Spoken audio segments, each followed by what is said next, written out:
Hello dear students, welcome to my channel study point. इस video में हम समझेंगे क्लास 6 साइंस बुक के चैप्टर 4 के क्वेश्चन आंसर। यदि आपको मेरी वीडियो पसंद आए तो आप चैनल सब्सक्राइब कर लें, जिससे आपको न्यू वीडियोस की नोटिफिकेशन मिलती रहें। तो चलिए स्टार्ट करते हैं चैप्टर 4 के क्वेश्चन आंसर। प्रश्न नंबर 1, लकड़ी से बनाई जा सकने वाली 5 वस्तुओं के नाम लिखिए। 5 वस्तुओं के हमें नाम बताने हैं जो लकड़ी से बनाई जाती हैं। आप सभी जानते हैं लकड़ी से कुर्सी, मेज, खिड़की, दरवाजे और अलमारी बनाई जाती हैं। तो ये 5 वस्तुएं हो गई जो लकड़ी से बनाई जाती हैं। क्वेश्चन नंबर 2 है, निम्नलिखित में से चमकदार पदार्थों का चयन कीजिए कि जो वस्तुएं इनमें से चमकदार हैं। कांच की प्याली, प्लास्टिक का खिलौना, स्टील का चम्मच और सूती कमीज। तो आप सभी जानते हैं कमीज कोई चमकीली वस्तु नहीं है और प्लास्टिक भी चमकीली नहीं होती है। तो कांच की प्याली और स्टील की चम्मच जो है इसमें से चमकीली वस्तु है। तो आंसर है चमकदार पदार्थ कांच की प्याली और स्टील की चम्मच।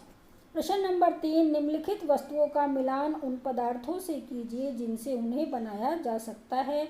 याद रखिए कोई वस्तु एक से अधिक पदार्थों से भी मिलकर बनी हो सकती है तथा किसी दिए गए पदार्थ का उपयोग बहुत सी वस्तुओं को बनाने में किया जा सकता है। तो बेटा वस्तुएं दी गई हैं और इनके पदार्थ दिए गए हैं, मटेरियल दिए गए हैं कि किन किन से इन वस्तुओं को बनाया जा सकता है। देखिए, पुस्तक, गिलास, कुर्सी, खिलौना, जूते, ये हमें वस्तुएं दी गई हैं और हमें इनमें से बताना है कि कौन सी वस्तु कौन से पदार्थ से बनी है। आंसर देखते हैं अब। जो पुस्तक है वो कागज़ की बनी हुई होती है, गिलास जो है वो कांच का बना हुआ होता है, कुर्सी लकड़ी से बन तैयार होती है और खिलौना प्लास्टिक से तैयार होता है और जूते जो हैं वो चमड़े से तैयार किए जाते हैं। देखिए, इसमें ग्लास प्लास्टिक का भी बना हुआ हो सकता है और कुर्सी प्लास्टिक की बनी हुई हो सकती है। तो जो है वस्तुएं जो हैं वो अलग अलग पदार्थ की भी बनी हो सकती हैं। प्रश्न नंबर 4, नीचे दिए गए कथन सत्य हैं अथवा असत्य, इसका उल्लेख कीजिए।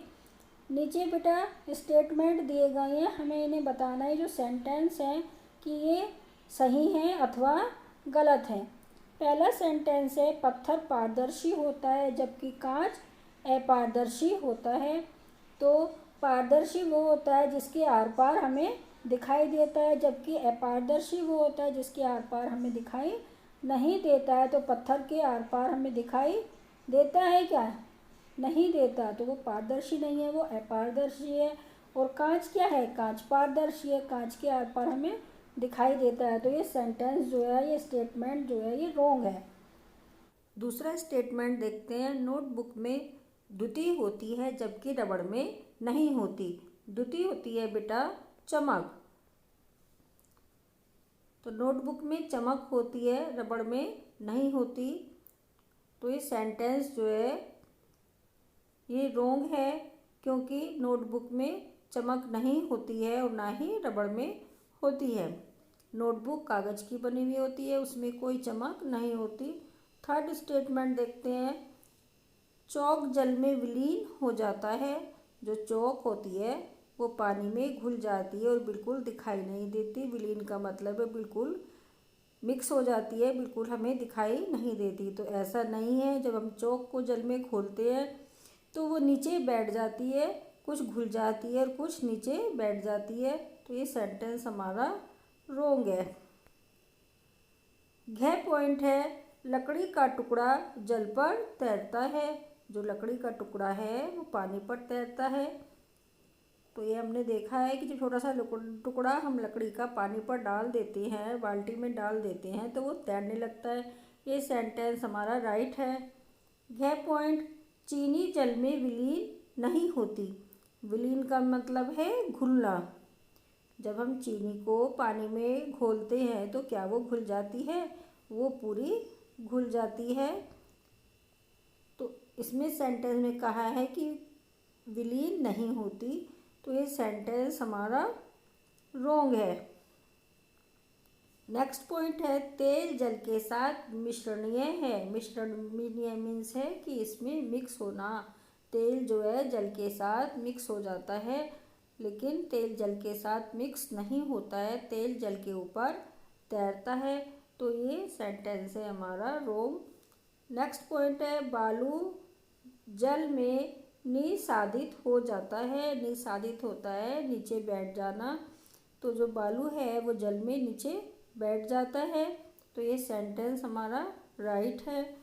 नेक्स्ट है सिरका जल में विलीन हो जाता है। जो सिरका है, सबने देखा है सिरका खाया जाता है, वो जल में विलीन में मिक्स हो जाता है, बिल्कुल दिखाई नहीं देता है।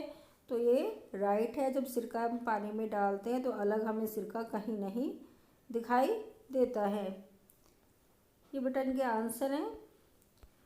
क्वेश्चन नंबर 5, नीचे कुछ वस्तुएं तथा पदार्थों के नाम दिए गए हैं, जैसे जल, बास्केटबॉल, संतरा, चीनी, ग्लोब, सेब तथा मिट्टी का घड़ा। इनको इस प्रकार समूहित कीजिए। नंबर 1 है गोल आकृति तथा अन्य आकृतियाँ। नंबर 2 है खाद्य तथा अखाद्य। खाद्य मीन्स होता है खाए जाने वाले पदार्थ, अखाद्य जो खाए नहीं जा सकते। इनको समूह में हमें विभाजित करना है। आंसर देखते हैं। गोल आकृति में कौन कौन से गोल आकृतियाँ का मतलब है कि गोल शेप किस किस की है। बास्केटबॉल, संतरा, ग्लोब, सेब, ये सब कैसे है, ये गोल आकृति के हैं। ग्लोब जानते हैं, ग्लोब होता है बेटा जो हमारा गोल होता है, पूरी अर्थ की शेप होती है और उस पर पूरा अर्थ का नक्शा सा होता है, इसको ग्लोब कहते हैं। इनको ऑफिस वगैरह में रखा जाता है। अन्य आकृतियाँ जल, चीनी और मिट्टी का घड़ा। खाद्य पदार्थ के अंदर आएंगे जल, संतरा, चीनी और सेब, इनको खाया जाता है। अखाद्य पदार्थ बास्केटबॉल, ग्लोब तथा मिट्टी का घड़ा, इनको हम नहीं खा सकते हैं, तो ये अखाद्य पदार्थ के अंदर आएंगे। क्वेश्चन नंबर 6 है जल में तैरने वाली जिन वस्तुओं को आप जानते हैं उनकी सूची बनाइए और जांच कीजिए कि देखिए कि वे तेल अथवा मिट्टी के ऊपर तैरती हैं। इस क्वेश्चन में हमसे पूछा गया है कि जल में जो वस्तुएं तैरती हैं आप उन्हें क्या जानते हैं, उनकी हमें सूची बनानी है, उन्हें लिखना है हमें, और सूची बनाने के बाद हमें देखना है कि जो हमने वस्तुएं लिखी हैं वो तेल अथवा मिट्टी के तेल पर तैरती है या नहीं तैरती हैं। आंसर है जल में तैरने वाली वस्तुएं। तो जल में कौन कौन सी वस्तुएं तैर सकती है। नाव तैर सकती है, सूखी लकड़ी, आपने देखा होगा नदियों में लकड़ियाँ इधर से उधर बहकर चली जाती हैं, बड़े बड़े पेड़ों के जो लट्ठे होते हैं वो इधर से उधर बहकर चले जाते हैं। कागज भी पानी के ऊपर तैरता है। गेंद, जैसे हमारी गेंद प्लास्टिक की गेंद होती है वो भी पानी के ऊपर तैरती है। गुब्बारा भी हमारा पानी के ऊपर तैरता है। तो ये सारे जो है ये पानी के ऊपर तैरते हैं। अब हमसे पूछा है कि ये जो हमने लिखे हैं ये तेल अथवा मिट्टी के तेल पर तैरते हैं, तो इनमें से कौन कौन सी वस्तु मिट्टी के तेल के ऊपर तैरती है। कागज, गेंद जो हल्की गेंद है प्लास्टिक की वो तेल के ऊपर तैर जाएगी। गुब्बारा, ये सब जो है तेल के ऊपर तैर जाएंगे। और सूखी लकड़ी जो है वो तेल के ऊपर नहीं तैर पाएगी, क्योंकि सूखी लकड़ी जो है वो तेल के से भारी होती है तो वो डूब जाएगी, वो तैर नहीं पाएगी। और कागज, गेंद, गुब्बारा ये तेल से हल्के होते हैं। देखते हैं क्वेश्चन नंबर 7, निम्नलिखित में से समूह में मेल न खाने वाले ज्ञात कीजिए। कुछ शब्दों का ये समूह दिया गया है, इनमें से हमें ज्ञात करना है कि कौन सा शब्द इन समूह से अलग है। तो कुर्सी, पलंग, मेज, बच्चा, अलमारी, तो ये जो चारों हैं कुर्सी, पलंग, मेज, बच्चा, अलमारी, ये सब क्या हैं, ये वस्तुएं हैं और बच्चा जो है इस मेल से अलग है। तो आंसर है बच्चा। सेकंड है गुलाब, चमेली, नाव, गेंदा, कमल। गुलाब, चमेली, गेंदा और कमल जो है क्या है, ये फूलों के नाम हैं और नाव जो है इसमें से अलग है, तो आंसर है नाव। ये है एल्यूमिनियम, आयरन, तांबा, चांदी और रेत। एल्यूमिनियम, आयरन, तांबा और चांदी ये चारों जो हैं, ये हमारे धातु हैं और रेत जो है इनसे अलग है, तो आंसर जो है वो रेत है। उसके बाद एक है पॉइंट, चीनी, नमक, रेत, कॉपर सल्फेट, इनमें से रेत अलग है क्योंकि ये जो कॉपर सल्फेट है और नमक है और चीनी है, ये सब क्या हैं, ये हमारे तत्व हैं, तो रेत इनसे अलग हुआ, तो आंसर जो है रेत है। बेटा ये चैप्टर आपका फिनिश हो गया। यदि आपको वीडियो अच्छी लगी हो तो कमेंट सेक्शन में बताइए वीडियो कैसी लगी है। चैनल सब्सक्राइब कीजिए। ओके, थैंक यू बेटा।